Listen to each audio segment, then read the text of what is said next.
So I'm Catherine Cazes-Wiley. I'm an artisan in the textile industry. I'm the director of Tinalia Textile Designs and Co-op, which is for profit, and Tinalia is the one who persevere, which is non-profit. So the co-op has different artisan in the textile. You have hat maker, people that crochet, sew, or knit, even a photographer, my husband. So those are sample of their work. I'm the milliner up, and Linda was a crochet person, and she was one of the sewer, and John was the photographer down below on the right. I work for Delmonico Hatters. I'm the person that repairs the hats. Okay. On the non-profit side, we do workshops. This was one of the first workshops that we did to serve disadvantaged youth. They learn how to sew, to weave, and even to felt, and they had a lot of fun. Why is it? Sorry, I don't know why it's. Oh, because when you hit the button. Okay, we had different contract on the for-profit side, working with refugees, immigrant, people with disability, and young or old. This is a contract with a refugee talented dressmaker from Iraq, making new clothes out of old clothes. This is our logo. On the background as Sharon's Jones, who is elderly and has some disability, and dreamed of making beautiful aprons. So she got a chance to make her aprons, sell her aprons, and then create income. Everybody that we serve is either creating income, family provision, or starting a small business. Here is an occasion where we sell the wares of the artisans that are part of the co-op at different shows or venues.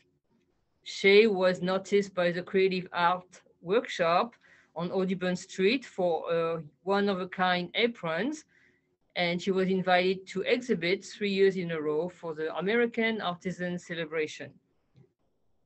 And she was very proud of her accomplishment, and so are we.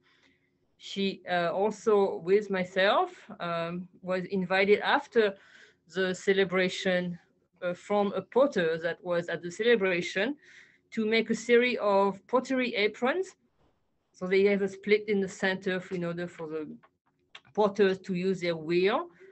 We have done contract with startups, local, young lady from France, Odyssey bags, and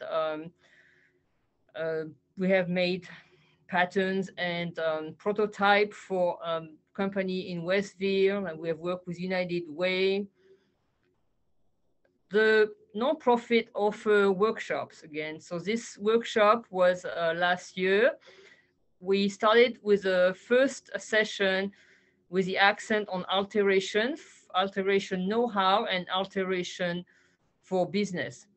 So at the end of the sessions, a student could learn and create income by starting a small business. The second part of the workshops was how to make a summer outfit. We took the students to Fashion District in New York City with a filming crew that created a documentary. A special moment here with one of the students and his teacher, with the filming crew that kind of spy on their little bit intimate time together as part of the documentary that can be seen on the website.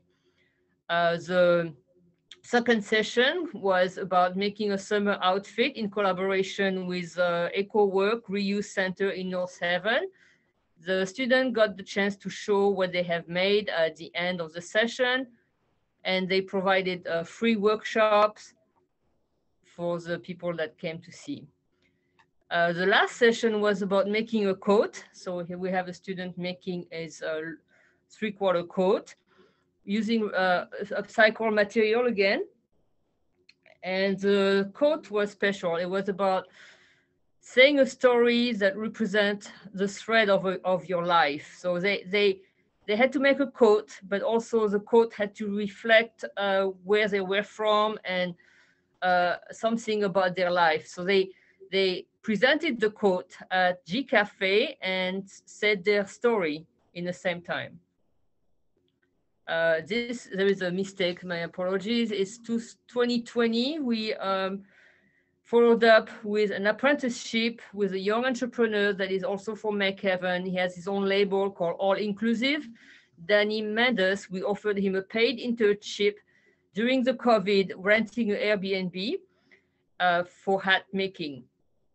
The coming January 2021, we will offer again Threads and Needle, which is a program that won the, underneath, it's very small here, but it won the Yale Dwight Hall Innovation Social Award. It's in English, in Spanish. We have renting a space upstairs for MakeHaven.